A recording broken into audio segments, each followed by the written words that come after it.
पिछले कुछ दिनों से शेयर मार्केट हर दिन लगातार गिर रही है। जस्ट एक महीने के अंदर ही शेयर मार्केट 10% तक का गिर चुका है।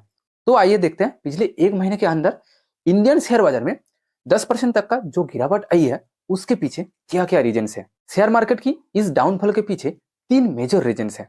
ये तीन मेजर रीजंस को हम एक के बाद एक जानेंगे।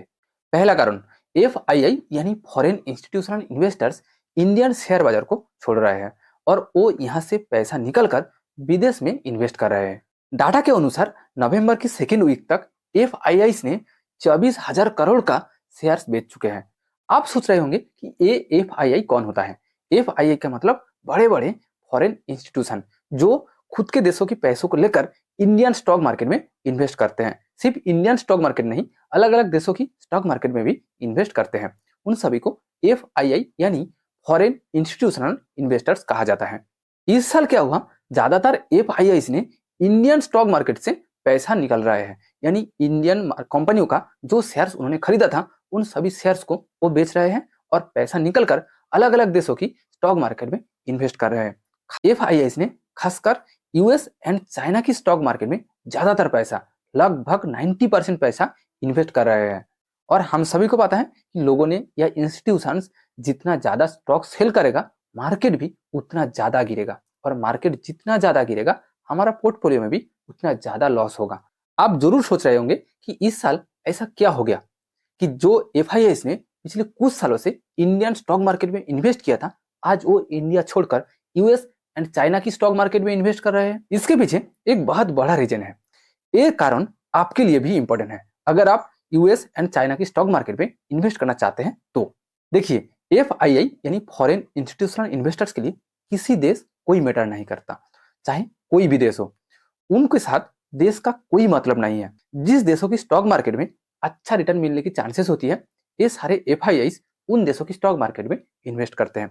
जैसे कि कोरोना के बाद इंडियन स्टॉक मार्केट ने एक अच्छा रिटर्न देना स्टार्ट किया था, उस टाइम इन सारे FIIs ने इंडियन स्टॉक मार्केट में पैसा इन्वेस्ट किया था। और आज जैसे ही इंडियन स्टॉक मार्केट की रिटर्न धीमी हो गई या तो कहें सैचुरेट हो गई, आज उन सारे FIIs ने इंडियन स्टॉक मार्केट से पैसा निकलना स्टार्ट कर दिया। US में डोनाल्ड ट्रंप जीतने के बाद US स्टॉक मार्केट में एक बेटर रिटर्न देखने को मिला। US की जो स्टॉक मार्केट है नैस्डैक में जस्ट पिछले एक महीने के अंदर ही 5% तक का रिटर्न देखने को मिला।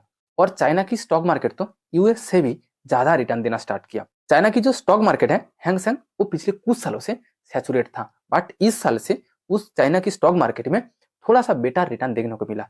पिछले एक महीने के अंदर ही चाइना की स्टॉक मार्केट ने 10% तक का रिटर्न दिया। और रिपोर्ट के अनुसार अगले कुछ सालों में चाइना की इंफ्रास्ट्रक्चर एंड टेक्नोलॉजी सेक्टर में एक बड़ा वेव आने वाला है। इसीलिए FIIs यानी फॉरेन इंस्टीट्यूशनल इन्वेस्टर्स ने इंडिया से पैसा निकलकर US एंड चाइना के स्टॉक मार्केट में इन्वेस्ट कर रहे हैं।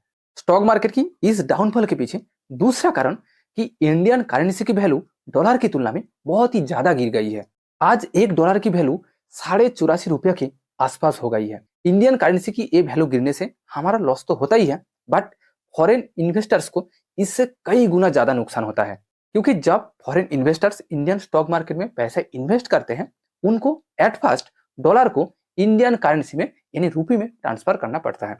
बट जब वो इंडियन स्टॉक मार्केट से पैसा निकलकर अपने देश ले जाते हैं तब उनको इंडियन करेंसी यानी रुपये से फिर से डॉलर में ट्रांसफर करना पड़ता है।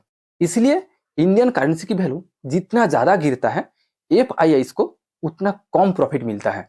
आइए हम इसको एक आसान एग्जांपल के थ्रू समझने की कोशिश करते हैं। मान लीजिए कि एक फॉरेन इन्वेस्टर 5 साल पहले इंडियन स्टॉक मार्केट में $1 इन्वेस्ट किया, और मैंने आपको पहले ही कहा कि एक फॉरेन इन्वेस्टर को इंडियन स्टॉक मार्केट में इन्वेस्ट करने के लिए एट फर्स्ट डॉलर को इंडियन करेंसी यानी रुपये में ट्रांसफर करना पड़ता है। मान लीजिए कि तब यानी 5 साल पहले $1 की वैल्यू ₹80 था। इसका मतलब कि फॉरेन इन्वेस्टर ने 5 साल पहले इंडियन स्टॉक मार्केट में $1 यानी ₹80 इन्वेस्ट किया। इस 5 साल में उस फॉरेन इन्वेस्टर को इंडियन स्टॉक मार्केट से 10% प्रॉफिट मिला, यानी 5 साल पहले वो जो ₹80 इन्वेस्ट किया था वो आज ₹88 हो गया। और इस 5 साल में इंडियन करेंसी की वैल्यू डॉलर की तुलना में 10% गिर गया, यानी ₹80 आज $1 इक्वल्स टू ₹88 हो गया। 5 साल पहले जो $1 इक्वल्स टू ₹80 था वो आज 88 रुपीज हो गया। अगर वो फॉरेन इन्वेस्टर्स आज अपना पैसा निकल कर ले जाना चाहते हैं तो उनको एक्चुअली कितना प्रॉफिट मिलेगा? जीरो। बिकॉज 5 साल पहले वो जो $1 यानी 80 रुपया इन्वेस्ट किया था उसके ऊपर 10% प्रॉफिट मिला, यानी उसका 80 रुपया आज 88 रुपीज हो गया।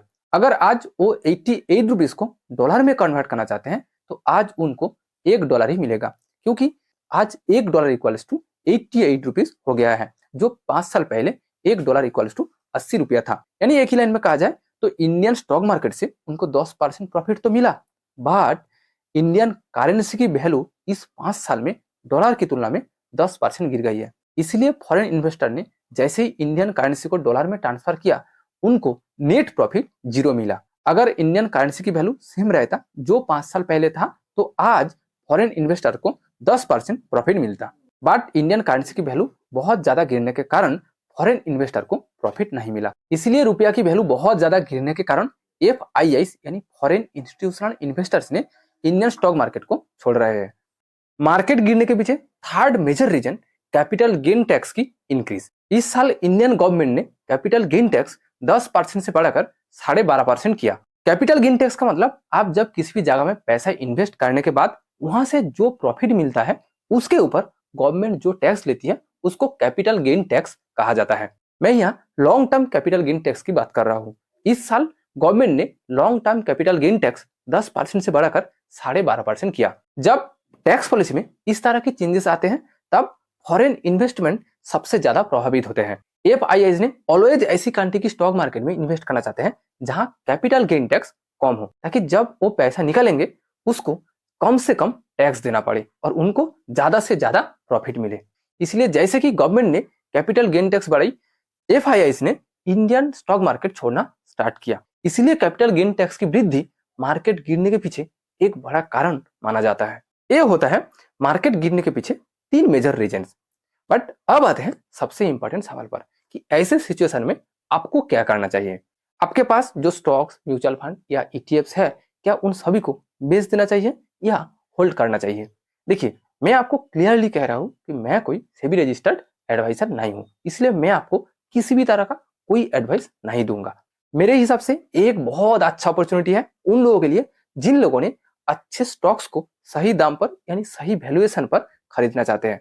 एक ऐसी अपॉर्चुनिटी है जहां आप अच्छे अच्छे स्टॉक्स को सही दाम पर खरीद सकते हैं। दूसरी बात, अभी तक ये कोई मार्केट क्रैश नहीं है, इसको हम मार्केट करेक्शन कह सकते हैं।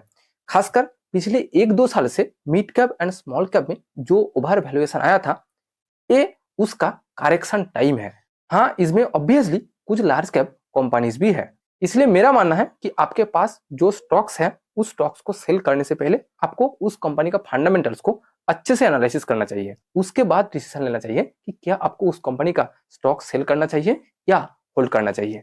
अगर उस कंपनी का फंडामेंटल्स बहुत ही स्ट्रॉन्ग एंड अच्छा है तो आप उस कंपनी का स्टॉक्स को होल्ड कर सकते हैं। एक बार फिर से कह रहा हूं कि मार्केट कितना लो तक गिरेगा या कितना हाई तक जाएगा ये किसी को नहीं पता। इसलिए आप दूसरे के बातों पर विश्वास करके कोई भी डिसीजन मत लीजिए या पैनिक मत होइए। आप जो भी डिसीजन लेना चाहते हैं वो सोच समझ कर लीजिए। अगर आपको मेरा इस वीडियो वैल्यूएबल लगा तो प्लीज वीडियो को लाइक कीजिए एंड दोस्तों के साथ शेयर कीजिए। और अगर आप अभी भी मेरा इस चैनल को सब्सक्राइब नहीं किया तो प्लीज सब्सक्राइब कीजिए ताकि आपकी तरफ से भी मुझे कुछ वैल्यू मिले। Thank you for watching this video.